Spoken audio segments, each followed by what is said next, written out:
Te agradezco a ti y a vuestro medio militante, solidario con las causas justas, entre ellas la causa palestina. Me siento honrado de estar aquí en La Habana y afortunado por reencontrarme contigo en primer lugar. Y que has hecho referencia a Eduardo Galeano, al que tuve el honor de conocer también porque él escribía en El País crónicas sobre América Latina.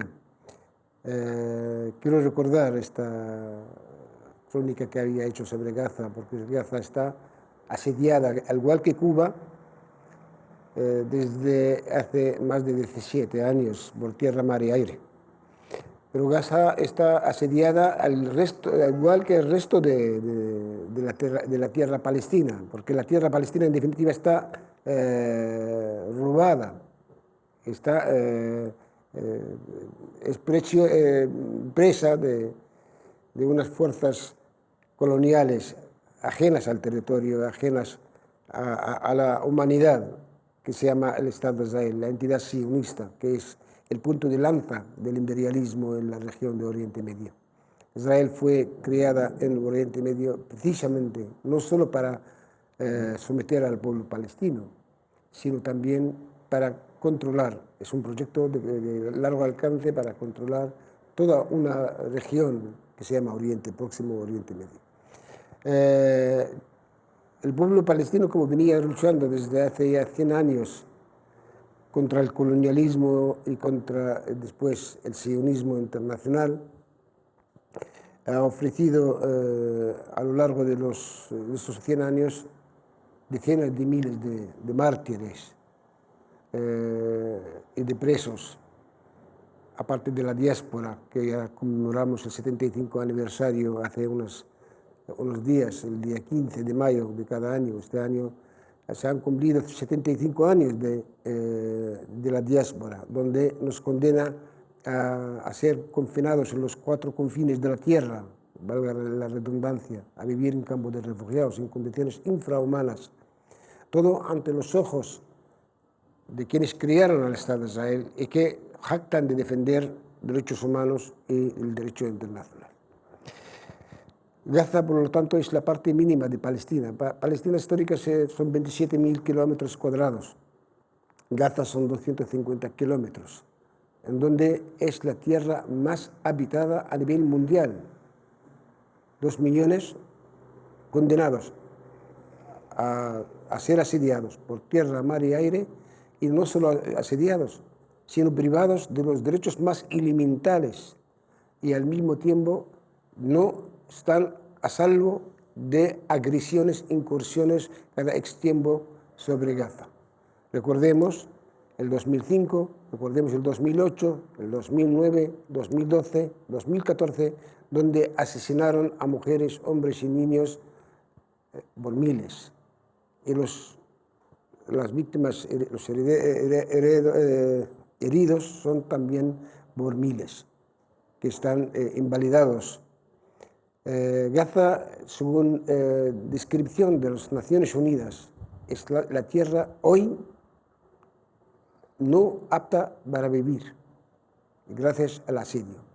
Y sin embargo, Israel se permite el lujo, y los que le apoyan, sobre todo en los países nórdicos, los países ricos, encabezados por los Estados Unidos, por Europa, en boca de sus mandatarios, como por ejemplo Borrell, que diga Israel tiene derecho a defenderse. Genocidio, guerra, lesa humanidad, exterminio, 3 conceptos del derecho internacional por los cuales se creó la Corte Penal Internacional para juzgar a aquellos criminales. Israel del apartheid, así fue calificada recientemente por Human Rights Watch y por Amnistía Internacional, que tengo aquí el informe. Sin embargo, nadie mueve un dedo, no solo para levantar el embargo a Gaza, sino para que Israel no siga abusando, matando a bocajarro a los niños, a los adolescentes, a niños en brazos de sus padres, o dejar morir a los presos en las cárceles. Retener a los cadáveres de los presos cuando mueren en tumbas con número, no se le entrega a sus familiares. Los crímenes de lesa humanidad, de crímenes de guerra, son múltiples en este sentido. Pero Israel se considera por encima del derecho internacional y no internacional. Esta es la realidad. Puedo mencionar solo una cifra. Desde 1967, cuando Israel ocupa por segunda vez, ocupa los territorios, el resto de los territorios palestinos, Cisjordania y Gaza, pasan por las cárceles israelíes 1,5 millones de palestinos. Se dice pronto. ¿Cuántos presos tenemos hoy en las cárceles? El número es movible, no es un número fijo, porque hay un número semifijo, que son 5.000 aproximadamente, pero es que a diario Israel detiene. El que no mata, lo detiene. Hace incursiones, rumbe en las casas, rumbe en los, ayer, sin muy lejos, en el campamento de Jericó, de Al-Jaber, donde yo nací, por cierto, matando a 2, hace 3 días a 3 en Nablus, y detienen a lo mejor 50, 40, lo que quieran. Y si te acuso de ser responsable de un atentado contra los israelíes, contra los colonos, el castigo colectivo a la familia y destruir su casa. Eso es lo que está haciendo Israel a diario. 1,5 millones de palestinos pasaron por las cárceles israelíes. Tenemos cerca de 800 presos, se llama la detención administrativa. Y ¿Qué edades tienen los niños? ¿Qué edades tienen los niños? Los niños, desde los 8, algunos son 8 años, 10 años, 12 años que están. Hay ahora 210 niños en las cárceles israelíes. Las mujeres, otros tanto. Esta es la realidad. Esta es la realidad que el mundo hace la vista gorda. Y cuando en derecho uno hace la vista gorda a un crimen, es cómplice de este crimen. Lo que vino a llamarse la sociedad internacional, la comunidad internacional, es cómplice de este crimen, perpetuado en el tiempo. No estamos hablando, están haciendo un genocidio a fuego lento. Y quieren que los palestinos desaparezcan de la faz de la tierra. Pero afortunadamente los palestinos son muy fructíferos, traen a muchos hijos ahora para poder compensar. Los palestinos que viven en Palestina hoy son más que los propios israelíes. Ya son más del 51%, teniendo en cuenta los de Gaza, Cisjordania, incluida Jerusalén, y los palestinos del 48%, que les llaman los árabes israelíes. Ahora somos cerca de 6,5 millones. Y Palestina fuera hay casi otros 8 millones. Por lo tanto, somos un pueblo con una fertilidad enorme. Es muy sencillo. Nosotros desde que nacimos mamamos aquello que nos privaron. Nosotros no vivimos niñez. O la diáspora, en campos de refugiados, o en nuestra propia tierra, pero bajo ocupación, bajo el látigo del ocupante. Golda Meir, cuando era el primer ministro en aquellos años de los 60 finales, el principio de los 70, decía, los palestinos, cuando no tuvo más remedio que reconocer, porque antes no reconocía que existían los palestinos, pero decían que los palestinos mayores mueren, la siguiente generación está fuera y la tercera y cuarta generación ya se olvidan de Palestina. Resulta que los jóvenes de hoy no llegan a los 21 años, que luchan y que mantienen la antorcha de la lucha. ¿Y por qué? Hay un porqué siempre. Ellos han apostado en que a través del bombardeo, a través de las sucesivas matanzas que cometen contra los palestinos, a través del olvido que rodea el silencio, la censura a nivel mediático, a nivel de la complicidad de Estados Unidos, a través de la inyección del potencial a Israel para eliminar la causa palestina, y sobre todo a partir de la caída del muro de Berlín y la Unión Soviética, y aquello cuando desaparece la Guerra Fría, han creído que los palestinos van a pagar una parte de la consecuencia, van a acelerar el proceso de eliminar la causa palestina de raíz. La Conferencia de Madrid era otro paso, otro episodio en esta dirección, culminado con los acuerdos de Oslo. Los acuerdos de Oslo nos acarrearon la división y el retroceso en todos los órdenes, incluso la opinión pública solidaria para con Palestina, porque hay muchos que han creído de buena fe que Palestina está al punto de conseguir un Estado anhelado por ellos. Sin embargo, la realidad no es esta, la realidad es otra. Israel ha querido hacer de la Conferencia de Madrid y de todos los foros internacionales, incluso los acuerdos de Oslo, como plataforma para ir eliminando y imponiendo los hechos consumados de conseguir que Palestina sea del Estado de Israel. Y consiguió, de alguna forma, el retroceso de parte de la opinión pública, incluso internacional, de decir que, bueno, hechos consumados, Israel ya es una realidad y ¿por qué no os contentáis con algo que Israel os ofrece?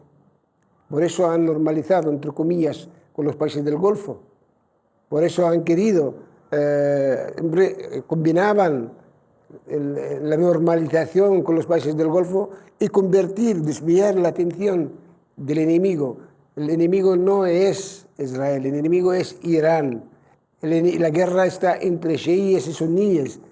Todos este tipo de armas han sido utilizadas junto con la censura, junto con el castigo, la ley César, que se impuso a partir del 2003 cuando invadieron Irak, cuando hicieron barbaridades en Irak, en Afganistán, y luego la primavera árabe, cuando iban a conseguir fragmentar lo fragmentado en el mundo árabe.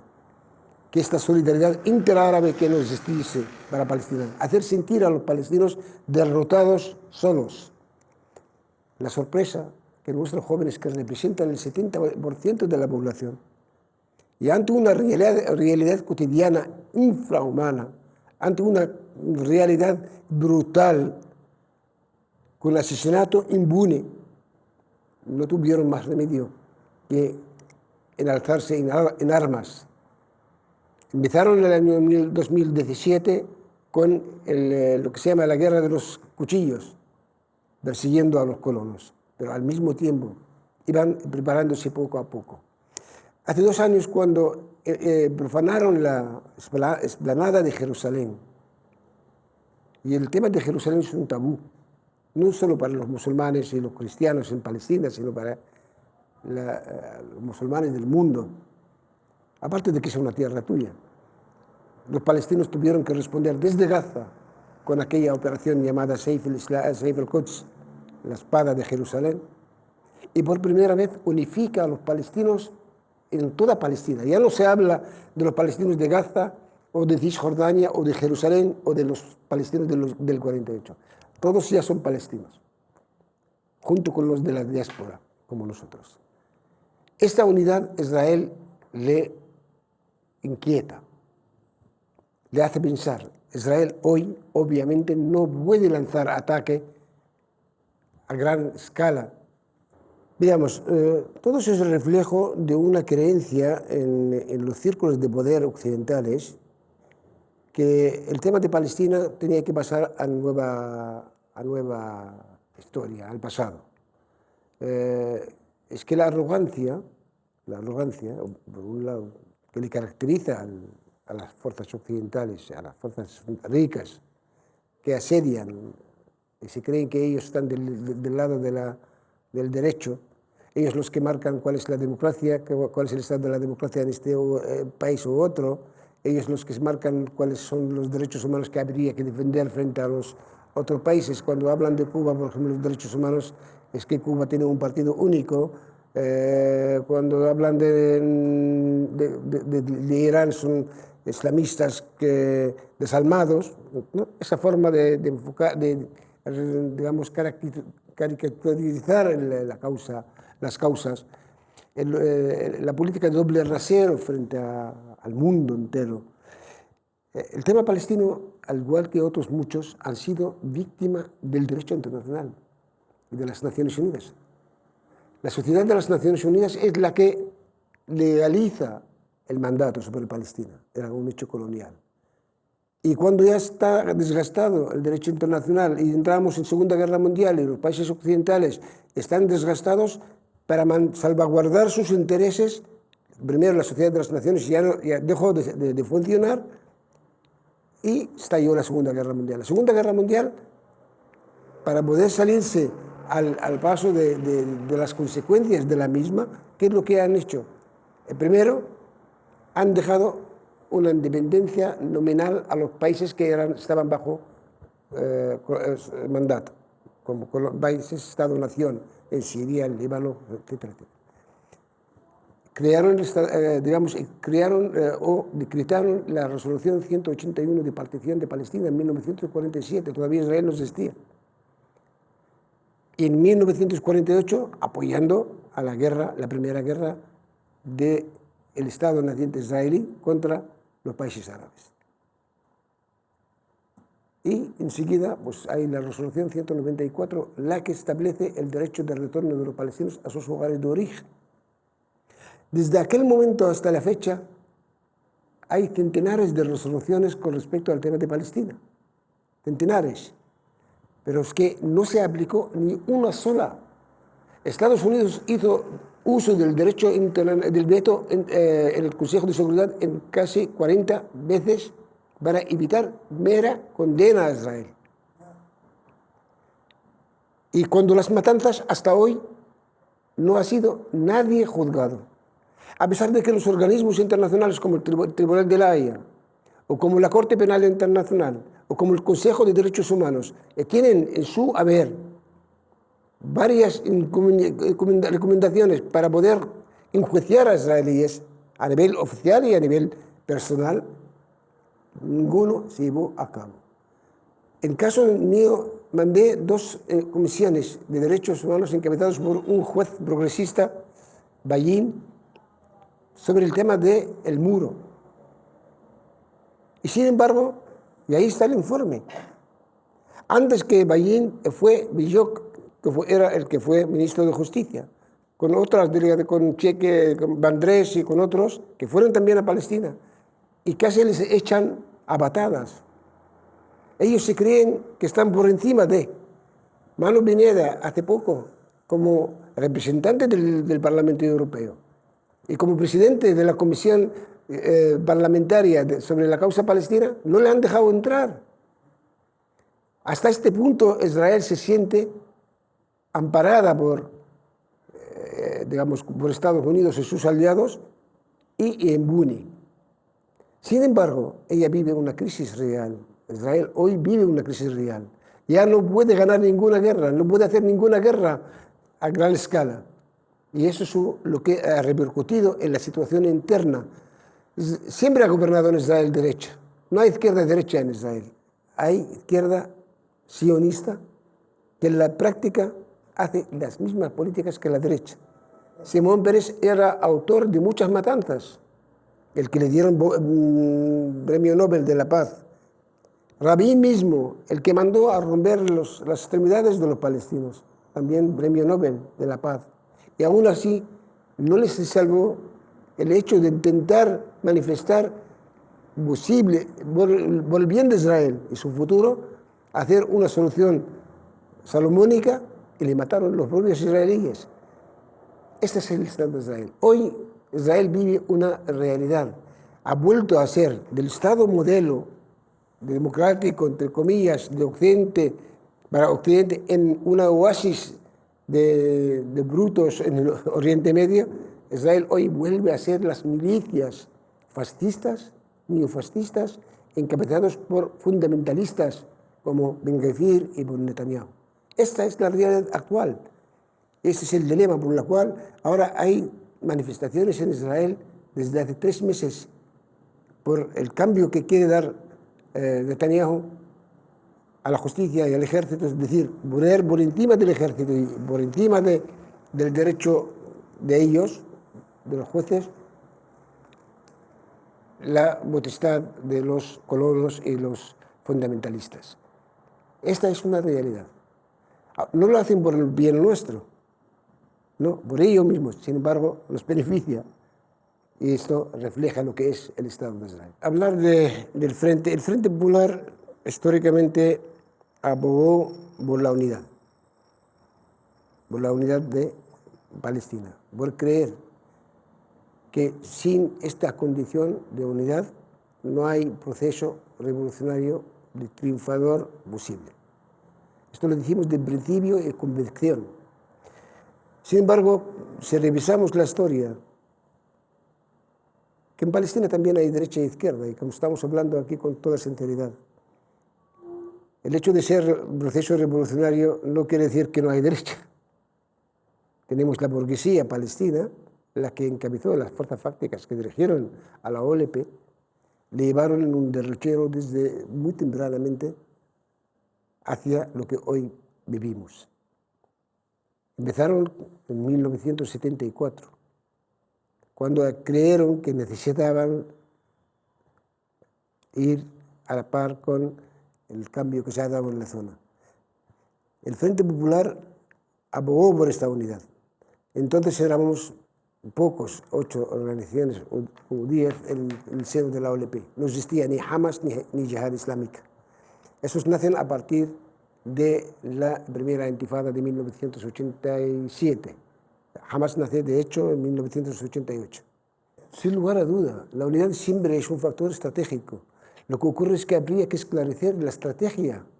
Hay que reconocerle al enemigo, hay que reconocer en el caso de Palestina cuál era la dimensión real, no solo ideológica, sino geoestratégica de lo que representa Israel.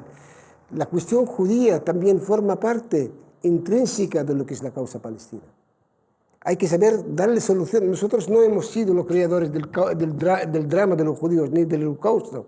Ha sido Europa, la Europa de España del medievo, cuando la Inquisición, la persecución de los judíos no la hicimos nosotros. La persecución de los judíos, tampoco la Rusia zarista, tampoco lo hicimos nosotros. Quiere decir, hay un problema en Europa, a la cual hizo referencia el propio Marx.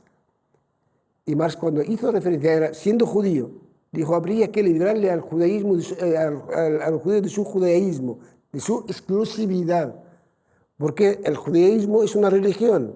Convertir el judaísmo en una raza, que aparte que es una aberración, como convertir el cristianismo en una raza o el islam en una raza, nace en Europa, no nace en Palestina.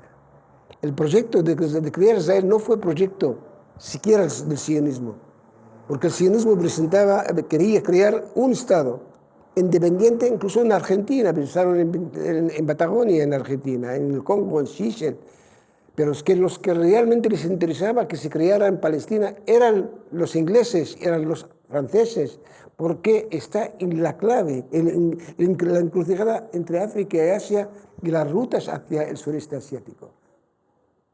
Tempranamente pensaron en abrir el canal de Suez. ¿Por qué? Para cortar el camino hacia sus colonias y pasar por Bab el-Mandeb. Y establecieron colonias en el Yemen. Y ahora Estados Unidos, ¿qué ha hecho?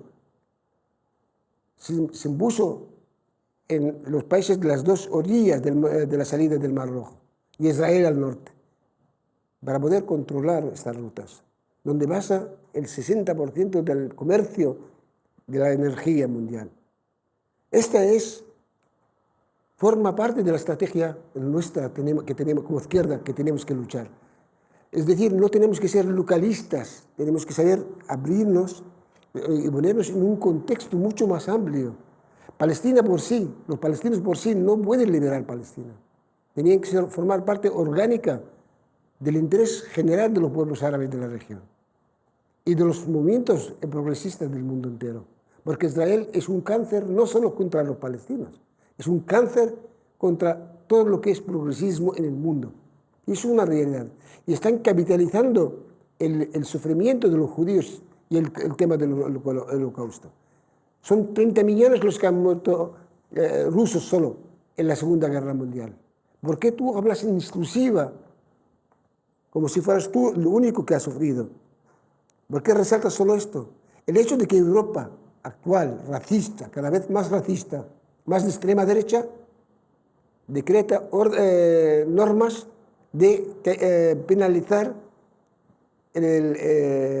la crítica a Israel bajo la excusa del antisemitismo. Yo soy semita, pero no todos los israelíes son semitas. Son askenazíes, son rusos, son de otros países. Por lo tanto, este tipo de terminología habría que aclararla. Una de las cosas fundamentales que tenemos que aclarar en el caso de Oriente Medio y de eso, la terminología utilizada, en la jerga política que se utiliza. Cuando hablan de terrorismo, ¿cuál es la definición del terrorismo? ¿Y quién impide que se defina el terrorismo a nivel internacional? Hablando ahora como jurista. No definen el terrorismo porque ellos practican el terrorismo.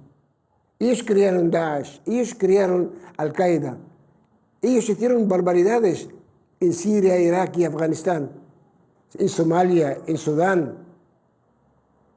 Y nadie les cuestiona. Ellos tienen bombas atómicas y no quieren que Irán tenga pretexto de tener energía nuclear. Esta es la definición del derecho. Y las agencias correspondientes, mientras no les están en sus manos, mientras no les sirvan, les quitan. Como ha hecho Trump con la OMS, con la UNESCO, con las demás organizaciones mundiales. Dice, yo eso ya no, me retiro, no apoyo. O aceptas lo que yo impongo o nada. Esta es la lucha que nosotros, esta perspectiva la que nosotros tenemos que defender. El tema de los presos es un tema muy agudo. Ya es muchos años, muchas cadenas perpetuas, tortura permanente en las cárceles. Ahora, en este momento que estamos hablando, nuestro secretario general y nuestros compañeros están tratados de una forma que corre riesgo. Tenemos un compañero que está a punto de perder la vida por la huelga de hambre, además un intelectual de altura. Nuestro secretario general y los compañeros se declararon en huelga en solidaridad con él para que le pongan en libertad, teniendo en cuenta que otro dirigente de Hamas que acaba de fallecer bajo huelga de hambre, Israel no hizo caso omiso. Detención administrativa, por cierto, no tenía ningún delito, estaba puesto en libertad y luego ya la han vuelto a coger, se declaró de nuevo en huelga de hambre y falleció. Y hasta hoy no han entregado su cadáver a su familia, que se llama Khader Adnan. Israel hace todas las atrocidades imaginables e inimaginables con los presos. Y por lo tanto la causa de los presos es un tema fundamental, tratada en la Convención de Ginebra, sin lugar a duda, como hay que tratar a los presos políticos, porque son presos políticos, no presos de delincuencia. Y por lo tanto, nosotros nos preocupa, pero el ánimo, el estado de ánimo, aseguro, de nuestros compañeros es inquebrantable, a pesar de todo. Es dramática la situación, porque a nivel familiar, a nivel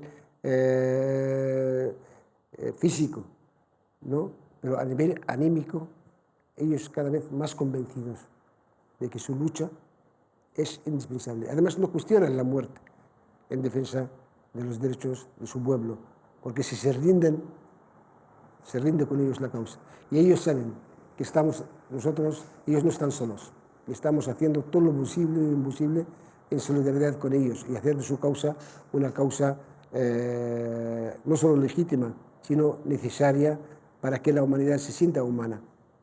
Esta es verdad.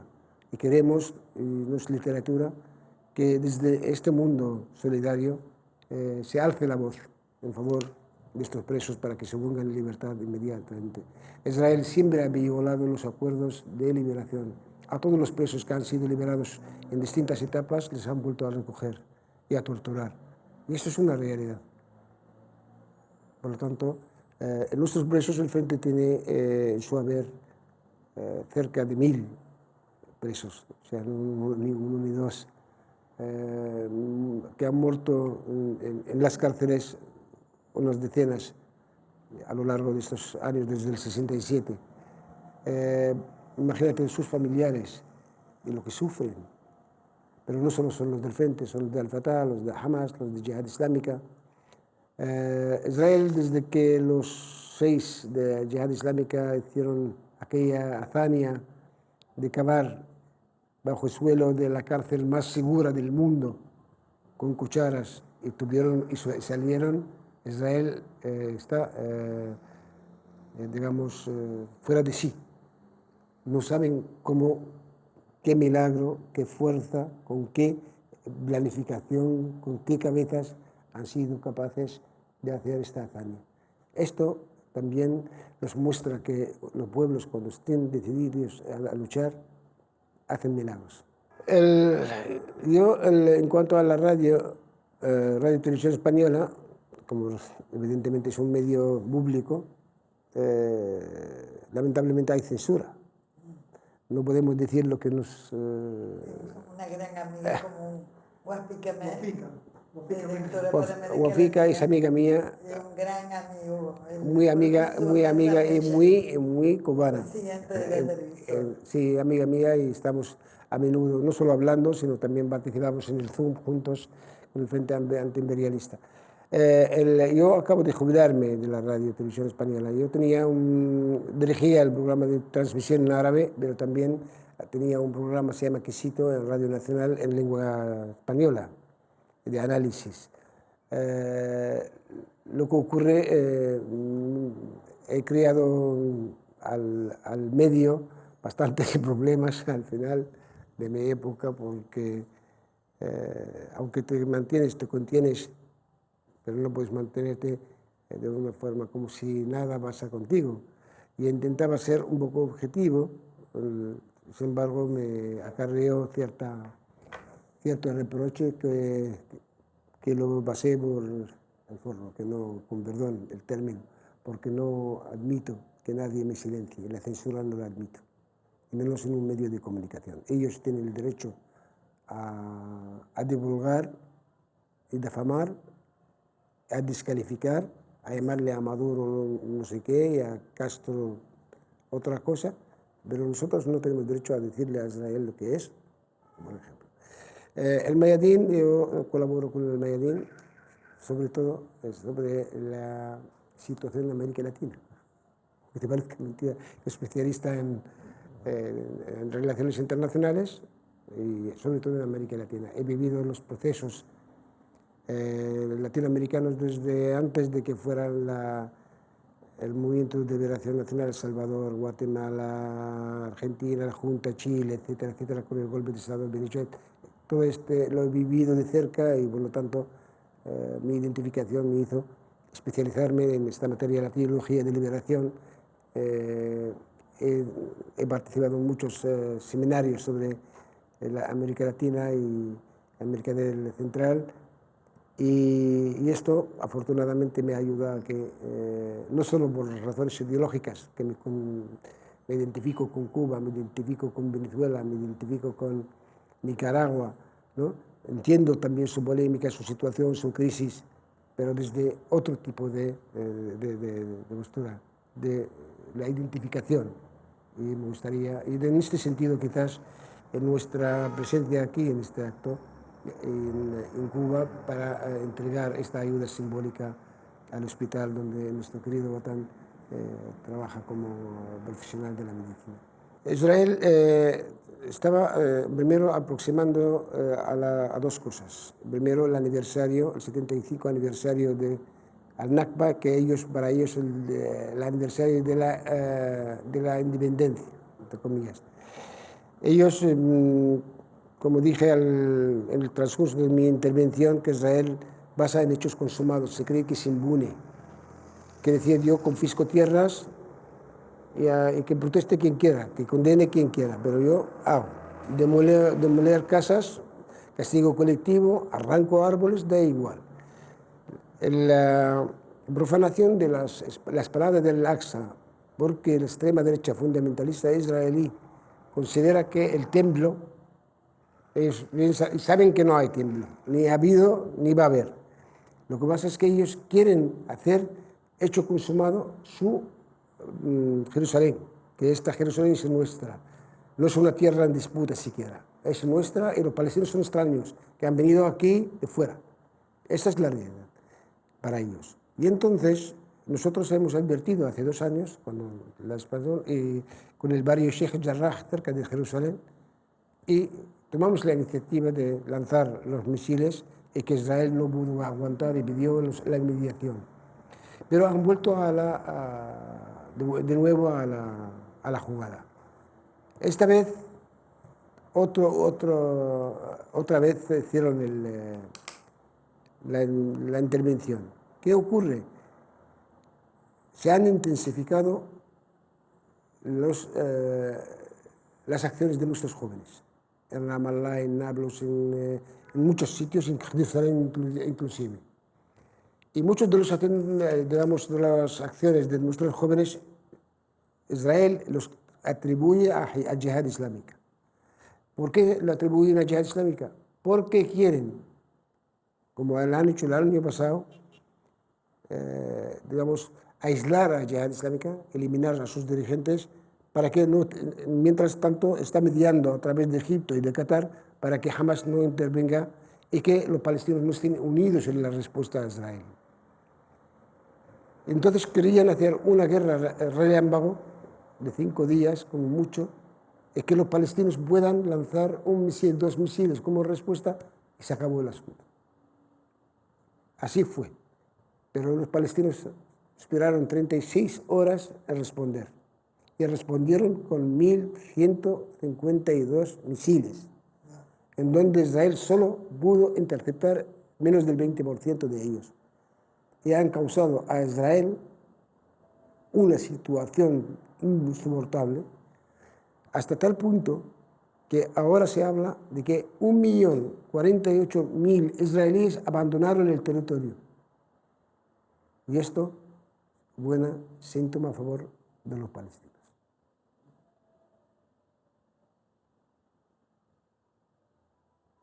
También la respuesta no fue de Jihad Islámica solo. El Frente Popular, aunque los medios de comunicación no lo dicen, las brigadas de Abu Ali y Mustafa participaron activamente y, de hecho, 5 compañeros nuestros han sido, también cayeron en esta batalla. Eso es nuestra pretensión. Es decir, si no renuevas las generaciones, no hay continuidad.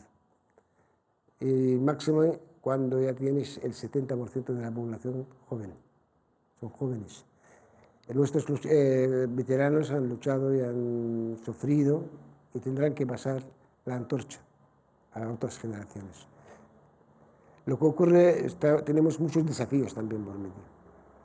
Tenemos este proceso lamentable de división que viene a consecuencia de los acuerdos de Oslo. El acoso, el asedio que se hizo sobre Siria y el Líbano, la dispersación de los palestinos en los 4 confines de la tierra, los campos de refugiados que han sido objeto por parte de Israel de sobremanera para acabar. El campamento significa la identidad de los palestinos y el derecho de retorno.